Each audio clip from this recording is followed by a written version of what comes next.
ঘরে তো একটাও জ্বালানি নেই, রান্না করব কেমন করে?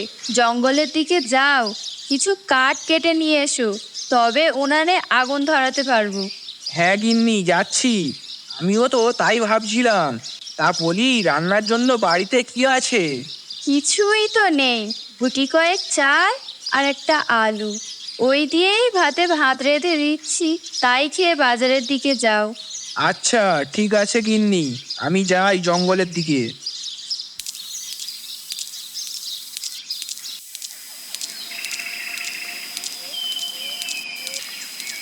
আমি এমন অভাগা যে দুবেলা দুমুঠো ভাত জোগাড় করতে গিয়ে হিমশিম খেয়ে যাচ্ছি। হে ঈশ্বর, আর কত ছোট দড়ি দিয়ে বাঁধবে? এবার অন্তত মুখ তুলে চাও। এই কয়েকটা কাঠ কাটতে গিয়েই সন্ধ্যা হয়ে গেল।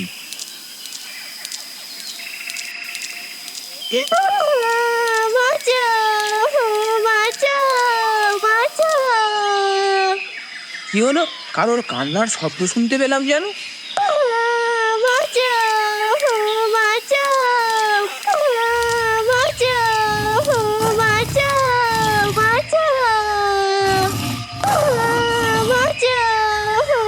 হে ঈশ্বর, এই বাচ্চা মেয়েটাকে আমি বাঁচাবো কি করে?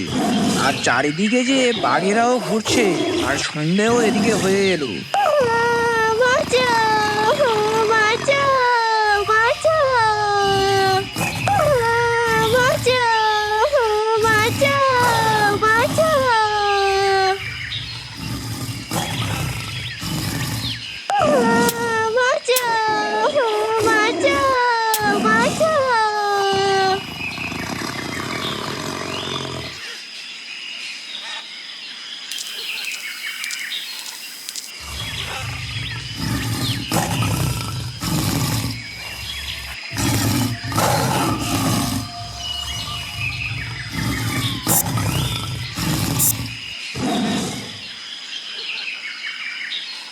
মামনি, তুমি এই বনের মধ্যে একা কি করছো?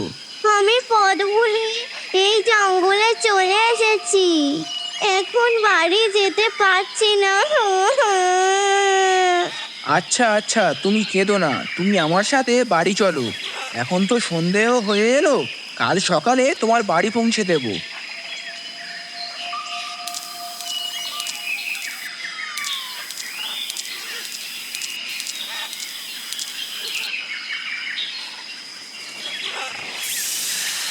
এ কি, কে তুমি? আমি পরিদের রাজ্যের রাজকন্যা। এক ডাইনির অভিশাপে আমি মানুষ হয়ে ওই বাঘেদের খপ্পরে আমি পড়েছিলাম। ডাইনির কাছে কান্নাকাটি করার পরে সে আমাকে বলেছিল, যদি কোনো সৎ ব্যক্তি ওই সময় তোকে উদ্ধার করে, তাহলে তুই প্রাণে বাঁচবি আর অভিশাপ মুক্ত হবি। তুমি আমার অভিশাপ মুক্ত করলে কি চাও বলো? তুমি যা চাইবে তাই পাবে। আমার কিছু লাগবে না, তুমি সাবধানে বাড়ি ফিরে যাও। কিছু তো তোমাকে চাইতেই হবে। আচ্ছা ঠিক আছে, আমার বাড়িতে দুবেলা দুমুঠো ভাতের খুব টানাটানি। যদি দুবেলা দুমুঠো ভাত শান্তিতে পেট ভরে খেতে পারতাম, তাহলে খুব ভালো হতো। আচ্ছা ঠিক আছে, তোমার ইচ্ছা পূরণ হবে।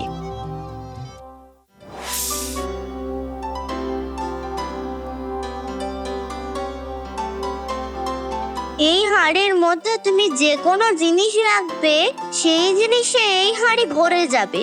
সাবধানে রেখো, যদি কখনো আমাকে দরকার পড়ে এইখানে এসে আমাকে স্মরণ করো। আজ আমি আসি বন্ধু। গিন্নি, সবই তো শুনলে।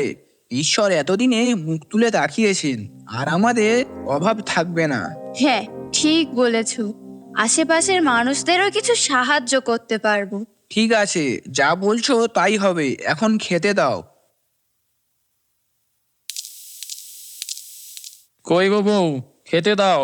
আসছি আসছি, ডেকে ডেকে সারা হচ্ছ কেন?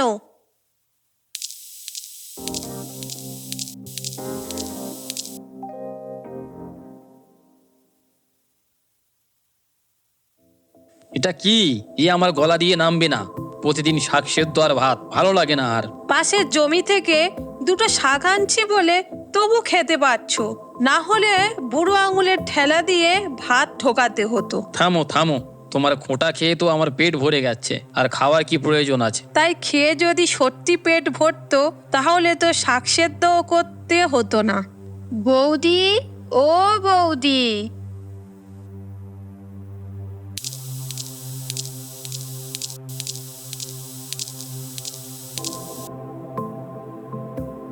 কি হয়েছে? সকাল সকাল এমন ষাঁড়ের মতো চেঁচাচ্ছ কেন? বৌদি বুঝি ভারী চোটে আছো? তাতে তোমার কি বাপু? কি দরকার এসেছো বলো। এই নাও, কি আছে এর মধ্যে? কিছু খাবার দাবার আর রান্নার জিনিসপত্র। ও মা, কোন দিকে সূর্য উঠলে গো? নিজেরা ভালো করে খেতে পাও না আর আমাদের খাবার দিতে এসেছো? বলেই রাজার ভান্ডার হাতিয়েছো নাকি? না গো বৌদি, রাজার ভান্ডার হাতাবো কেন?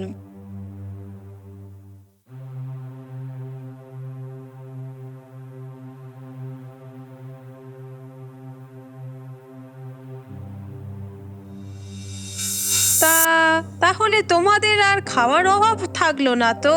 তা বটে। আজ আসি বৌদি।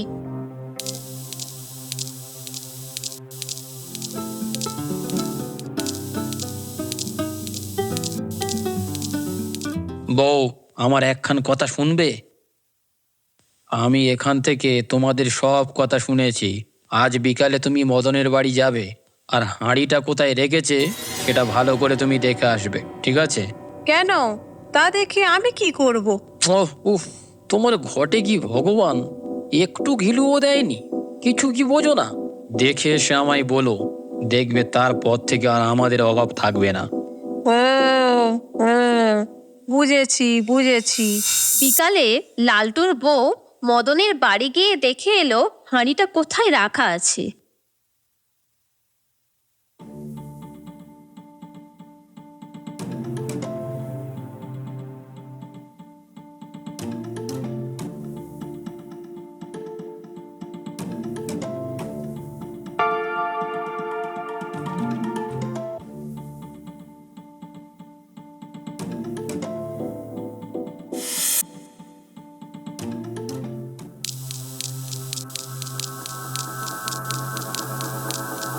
ও বাবা রে, ও মা রে, কে কোথায় আছিস রে? বাঁচা রে, ও বাবা রে, বাঁচা রে, বাঁচা রে।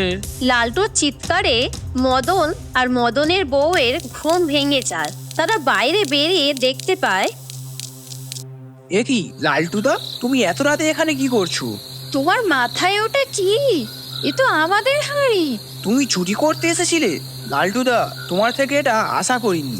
মদন ভাই, আমার ভুল হয়ে গেছে, আমার ক্ষমা করে দাও মদন ভাই। অন্যের ক্ষতি করতে গিয়ে সেখানে নিজের গর্ত খুলবে। আমাদের চোখে ফাঁকি দিলেও ওনার চোখে ফাঁকি দিতে পারবে না।